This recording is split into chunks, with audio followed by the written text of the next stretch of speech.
જામનગર શહેરમાં વર્ષોથી સેવાકીય ક્ષેત્રમાં અગ્રેસર લાયન્સ ક્લબ ઓફ જામનગર વેસ્ટના આગામી વર્ષ 2016-17ના હોદ્દેદારોની બિનહરીફ વરણી કરવામાં આવી હતી।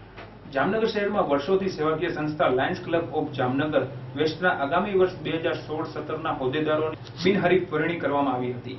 આ કાર્યક્રમમાં ઉપસ્થિત જામનગરના સૌપ્રથમ મહિલા મેયર પ્રતિભાબેન કનખરા, જામનગર જિલ્લા પોલીસ અધ્યક્ષ પ્રદીપ શેજુડ, જામનગર કોંગ્રેસ ઇઠોતેરના ધારાસભ્ય ધર્મેન્દ્રસિંહ જાડેજા, લોહાણા સમાજના અગ્રણી જીતુભાઈ લાલ તેમજ લાયન્સ ક્લબના આગેવાનો આ કાર્યક્રમમાં હાજર રહ્યા હતા, જેમાં પ્રમુખ પદે યુવા પત્રકાર અને લાયન્સ ક્લબ સાથે 20 વર્ષથી જોડાયેલા જગત રાવલની વરણી કરવામાં આવી।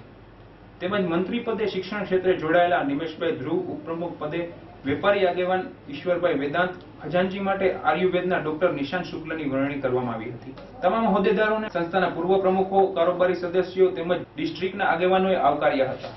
Lions Club of Jamnagar west છેલ્લા 30થી પણ વધારે વર્ષોથી જામનગરમાં સેવાકીય પ્રવૃત્તિઓ કરે છે। આગામી વર્ષ 2016-2017 માટે મારી પ્રમુખ તરીકે આજે નિમણૂક થઈ છે। પાસ પ્રેસિડેન્ટોના સાથ સહકારથી અને અન્ય લાયન્સ મેમ્બરોના સહકારથી જામનગરમાં પ્રકૃતિને લગતા, સેવાકીય લગતા તેમજ આરોગ્યને લગતા અનેક કાર્યક્રમો આપવાની ઈચ્છાઓ છે। આજના કાર્યક્રમમાં ભુજથી અન્ય જિલ્લાઓમાંથી પણ મહેમાનો ઉપસ્થિત રહ્યા હતા, અન્ય લાયન્સ ક્લબના પણ સદસ્યો ઉપસ્થિત રહ્યા હતા અને ધારાસભ્યશ્રી, મેયરશ્રી તેમજ જીતુભાઈ અને એસપી પ્રદીપ જીતુભાઈ લાલ અને એસપી પ્રદીપ શેજુડ પણ હાજર રહ્યા હતા। આ સર્વેનો હું આભાર માનું છું।